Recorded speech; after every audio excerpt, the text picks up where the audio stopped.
Hello, students. A very good evening to all of you. I hope you all well. So, इससे पहले video में हमने Thorndike के experiment के बारे में पढ़ा था, बट इन दिस वीडियो हम थॉर्नडाइक के लॉ ऑफ लर्निंग के बारे में पढ़ेंगे। तो दोनों तरीके के क्वेश्चंस थॉर्नडाइक के पूछे जाते हैं एग्ज़ाम्स में। जैसे कि एक में आपसे थ्योरी पूछ ली जाती है एक्सपेरिमेंट को लेकर के कि उसमें उन्होंने क्या-क्या देखा और उसमें क्या-क्या फैक्टर्स थे, क्या-क्या अलग-अलग स्थितियाँ थीं, अलग-अलग परिस्थिति क्या थी, ये सारी चीज़ें पूछी जाएँगी। और उस पूरे प्रोसेस में किस-किस ने किस-किस चीज़ का वर्क किया है, फॉर एग्ज़ाम्पल कि चालक क्या था, अभिप्रेरक क्या था, कि गोल क्या था और उस बिल्ली के लक्ष्य प्राप्ति में बाधा क्या थी, ये सारी चीज़ें उसमें पूछे जाते हैं। बट अब हम यहाँ पर लर्निंग की बात करते हैं। तो लर्निंग को लेकर के थॉर्नडाइक ने अपने कुछ नियम दिए थे, जो कि मेन नियम हैं वो 3 हैं। ओके, तो उस उन तीनों नियम में से पहला जो नियम है वो है द लॉ ऑफ रेडीनेस, तत्परता का नियम। अब यहाँ पर इस तत्परता, तत्पर वर्ड से समझिए कि क्या कहना चाहते हैं। तो तत्पर का मतलब होता है जब हम किसी चीज़ को करने के लिए तत्पर हैं, मतलब कैपेबल हैं। इस चीज़ को, इस वर्ड को बिल्कुल क्लियरली समझिए तो ये इसका मीनिंग जो है वो एग्जैक्ट आपको समझ में आएगा। तत्परता का नियम ये कहता है कि कोई बच्चा या कोई बड़ा अगर कुछ करना चाहता है, तब वो उस काम को बहुत बेहतर ढंग से करेगा, ना कि उस पर आप फ़ोर्स डालेंगे तब वो करेगा। फॉर एग्ज़ाम्पल, जैसे कि आप लोग हैं, आप लोग अगर पढ़ना चाह रहे हैं, तो आप बहुत अच्छे ढंग से पढ़ सकते हैं। आप अगर चाहते हैं कि सीटेट निकले, तो आप बहुत बेहतर तरीके से निकाल सकते हैं। अगर आप चाहते हैं कि बीएड करना है और बहुत अच्छे ढंग से करना है, मुझे टीचिंग एक्सेंट सीखना है, तो आप उस चीज़ को बहुत अच्छे तरीके से कर सकते हैं। अगर इसी चीज़ को हम प्रेशराइज़ वे में करवाएँगे, तो आप उस चीज़ को अच्छे ढंग से नहीं कर सकते। मतलब एक मन में उत्कृष्ट अभिलाषा है अगर किसी चीज़ की, तो आप उस चीज़ को बहुत अच्छे ढंग से करेंगे। और अगर कोई एक्सटर्नल फोर्स लगाया जाता है या कोई बल लगाया जाता है या किसी भी प्रकार का प्रेशर आप पर डाला जाता है, तो वो चीज़ सीखना या उस काम को करना आपके लिए एक बर्डन बन जाता है या फिर कष्टप्रद हो जाता है। ठीक है? तो वो सीखना सीखना नहीं होता। तो यहाँ पर थॉर्नडाइक यही कहना चाहते हैं, जो बच्चा करने के लिए कोई चीज़ तैयार है, तो उस काम को करके ना उसे एक सैटिस्फैक्शन मिलेगा, एक संतुष्टि मिलेगी, क्योंकि वो तत्पर है। और लेकिन जब अगर बच्चा कोई उस चीज़ को करने के लिए तैयार नहीं है, तो वो उसके लिए बहुत ज़्यादा परेशानी खड़ी कर देगा। वो उसमें इंटरेस्ट भी नहीं लेगा, प्लस उसके साथ-साथ उसकी मनोस्थिति भी चेंज होगी। मतलब उसकी मनोस्थिति पर भी एक बहुत गहरा असर पड़ेगा। तो ये है तत्परता का नियम। ऑलराइट, ये पूरा क्लियर होगा आपको कि तत्पर रहना क्या होता है और तत्पर नहीं रहना उससे क्या होता है। एग्जैक्ट क्लियर है। ओके, नेक्स्ट नियम पर हम आगे बढ़ते हैं। नेक्स्ट नियम है इनका द लॉ ऑफ इफेक्ट, मतलब प्रभाव का नियम। अब यहाँ पर प्रभाव के नियम से आप समझिए कि किसी भी चीज़ को करने से आप पर क्या इफ़ेक्ट पड़ता है, इसकी बात की जा रही है। कुछ भी करने से आपको क्या मिल रहा है। जैसे कि यहाँ पर ये बात करेंगे पुरस्कार और दंड, एग्ज़ाम्पल तरीके से देख लीजिए कि अगर कोई बच्चा अच्छा काम करता है, तो उसको पुरस्कार मिलता है। और जब उसको अच्छे काम करने पर पुरस्कार मिलता है, तो वो बच्चा बहुत अच्छे से उस काम को और करेगा। ठीक है ना?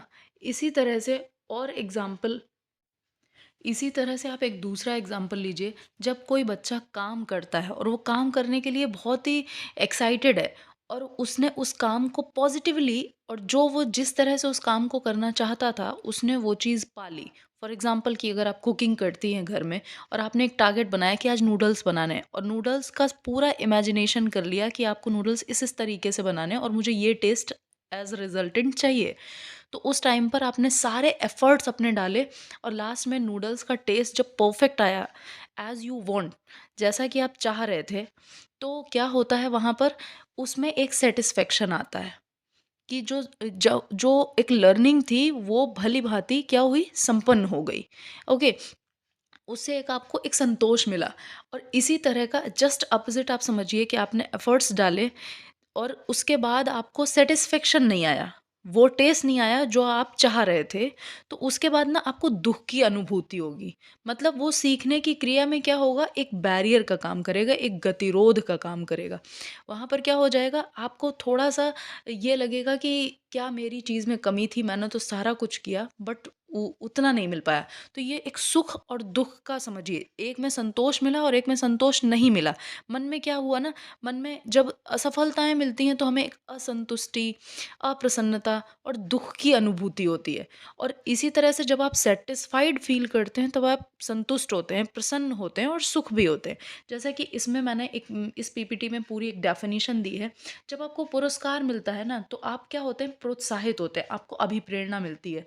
और अगर किसी प्रकार का दंड मिल जाता है और या किसी चीज़ से आप डर जाते हैं, तो उसमें क्या हो जाता है, एक निरुत्साहित वे हो जाता है, मतलब आप डिमोटिवेट हो जाते हैं। तो यही है इफ़ेक्ट का। अगर पॉज़िटिव इफ़ेक्ट है, तो आप में अलग सा इंटरेस्ट बढ़ेगा, बहुत सारी चीज़ें आप पॉज़िटिव कर पाएँगे। अगर नेगेटिव इफ़ेक्ट है, तो आप क्या होगा, आपकी अरुचि उत्पन्न होगी, आप उन चीज़ों को बेहतर तरीके से नहीं कर पाएँगे।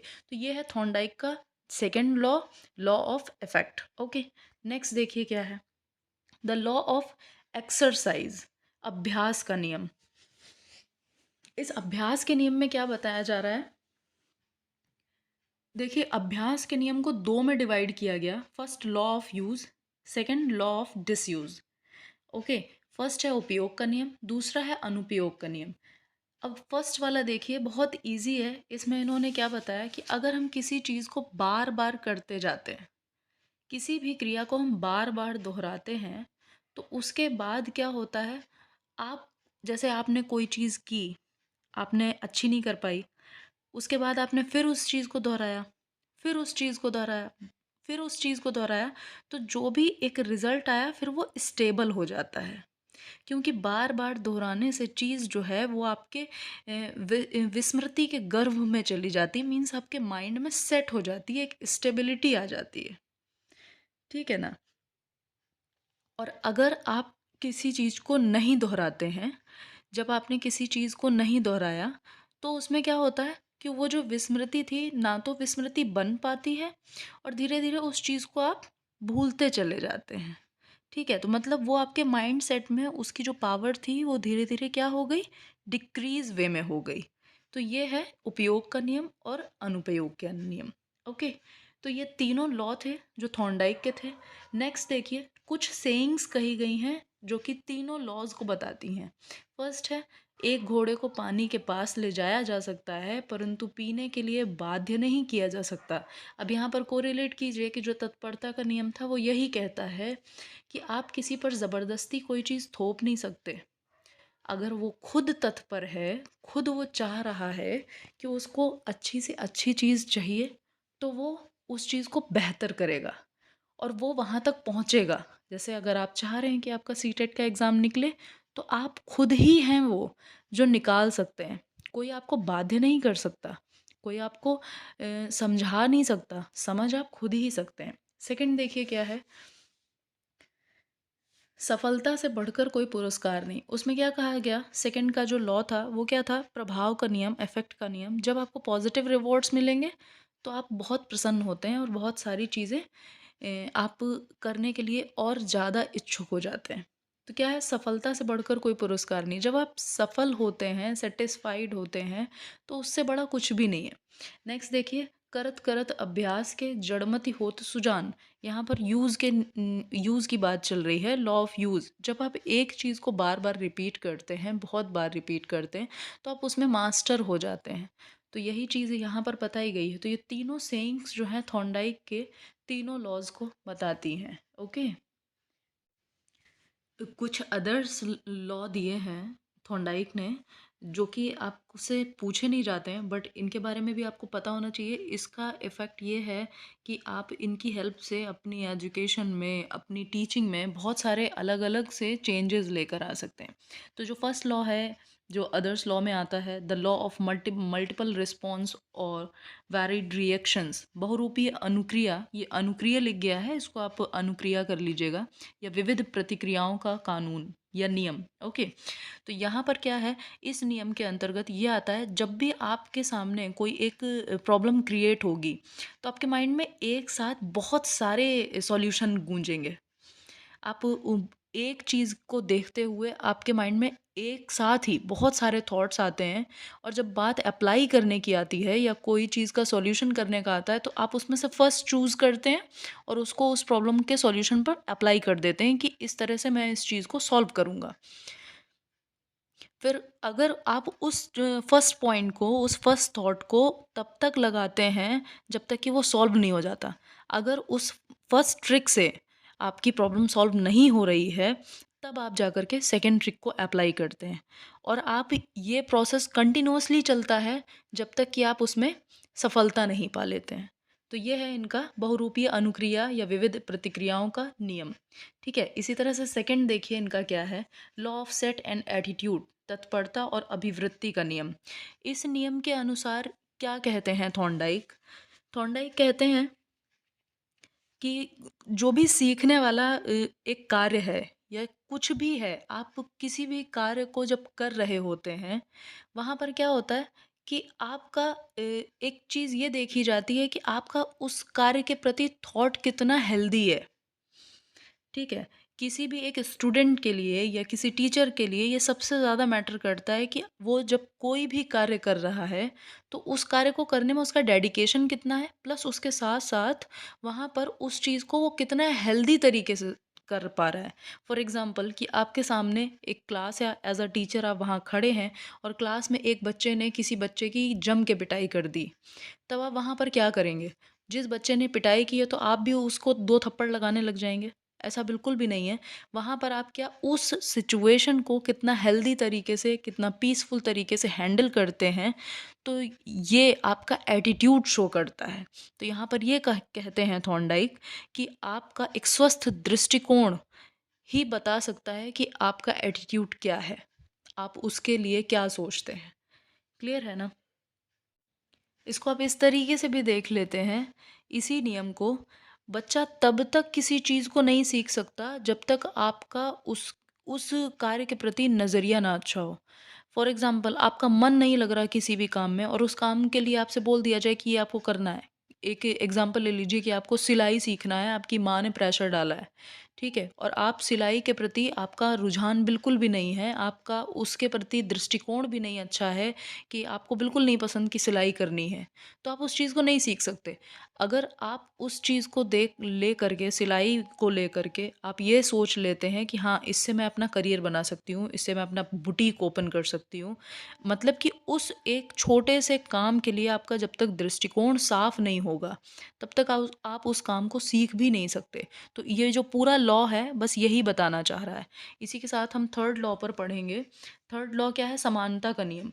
मतलब इस नियम में देखिए, लॉ ऑफ एनालॉजी जो दिया जा रहा है, तो थॉर्नडाइक ने इसके साथ ये बताया कि जब कोई सिचुएशन आपके सामने आती है, या कोई भी लाइफ में कुछ भी आपके सामने आता है, कोई नई सिचुएशन आती है, तो आप क्या करते हैं ना, अपने पूर्व अनुभवों को सोचते हैं कि आपने उस टाइम पर ऐसा किया था, तो मैं इसके साथ भी यही करता हूँ।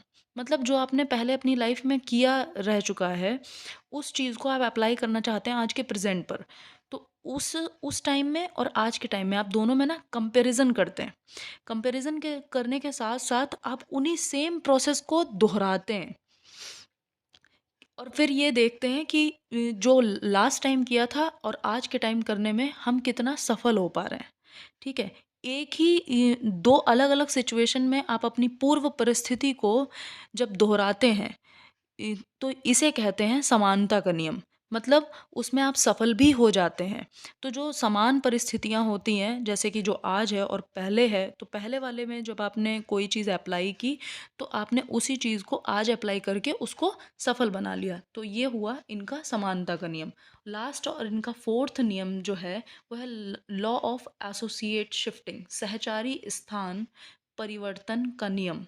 ठीक है? अब इस नियम में आपने देखा था कि जो बिल्ली वाला एक्सपेरिमेंट हुआ था थॉर्नडाइक ने, तो उसमें क्या था, रिस्पॉन्स और स्टिमुलस, मतलब कि अ, एक किसी के अंदर एक ईगरनेस आपने पैदा की और उसके साथ उसका रिस्पॉन्स कैसा है, इस चीज़ के बारे में थॉर्नडाइक ने पूरे इसमें, मतलब थॉर्नडाइक का जो एक्सपेरिमेंट है उसी को ही इन्होंने दोहराया है। जैसे कि बिल्ली को पता चल गया कि उसे खाना मिलेगा, वो जान रही है कि उसे खाना मिलेगा, तो हम बिल्ली के साथ ना कुछ भी कर सकते हैं। जैसे मैंने कहा कि हम खाना देंगे और पहली बार में आपने उसे खाना दिया और उसने खाना खा लिया, फिर उसके बाद आपने बिल्ली को इंस्ट्रक्ट किया क्या, खड़ी हो जाओ, तो वो खड़ी हो जाएगी, बट आपने उसके बाद उसको खाना नहीं दिया, ठीक है? क्योंकि वो जान रही है कि हमें ये बार-बार खाना देंगी, ठीक है? आपने वहाँ पर क्या किया, आपने उसको इंस्ट्रक्ट कर दिया। अब जितनी बार आप उसको इंस्ट्रक्ट करेंगी, वो खड़ी हो जाएगी। रीज़न क्या है? क्योंकि आपने उसे खाना दिया है और इससे पहले ये प्रक्रिया बार-बार दोहराई जा चुकी थी। तो अब क्या है ना, बिल्ली उस इंस्ट्रक्शन को बार-बार दोहरा लेगी, उसी चीज़ को बार-बार मानेगी। रीज़न क्या है? कि उसे पता है कि इसका करने से उसके बाद मुझे खाना मिल जाएगा। तो यही है इनका लॉ ऑफ एसोसिएट, ठीक है? इसी प्रकार जब थॉर्नडाइक का ये सहचारी स्थान परिवर्तन के नियम को आगे प्रोसेस किया गया, तो इसी नियम को हमने अनुबंध सिद्धांत बना दिया। मतलब थॉर्नडाइक ने इस थ्योरी को आगे बढ़ाते चले गए, तो इसी नियम ने जो थ्योरी ऑफ कंडीशनिंग है, उसे इसी सिद्धांत ने जन्म दिया है। तो यहाँ पर आपके सारे लॉज़ हो जाते हैं, लॉज़ ऑफ लर्निंग।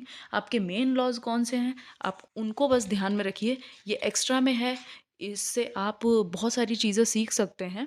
तो जो मेन आपके तत्परता का नियम the law of readiness, second है प्रभाव का नियम द लॉ ऑफ इफ़ेक्ट, और थर्ड है आपका अभ्यास का नियम द लॉ ऑफ एक्सरसाइज़। तो इन तीनों को आप बहुत अच्छे से पढ़िए। ये पूरी वीडियो आपको बीएड के फर्स्ट पेपर में साइकोलॉजी में बहुत काम में आएगी, और बीटीसी वाले भी इसका बहुत भरपूर तरीके से यूज़ कर सकते हैं। So thank you so much guys and good night. Please like, subscribe and share. Thank you very much.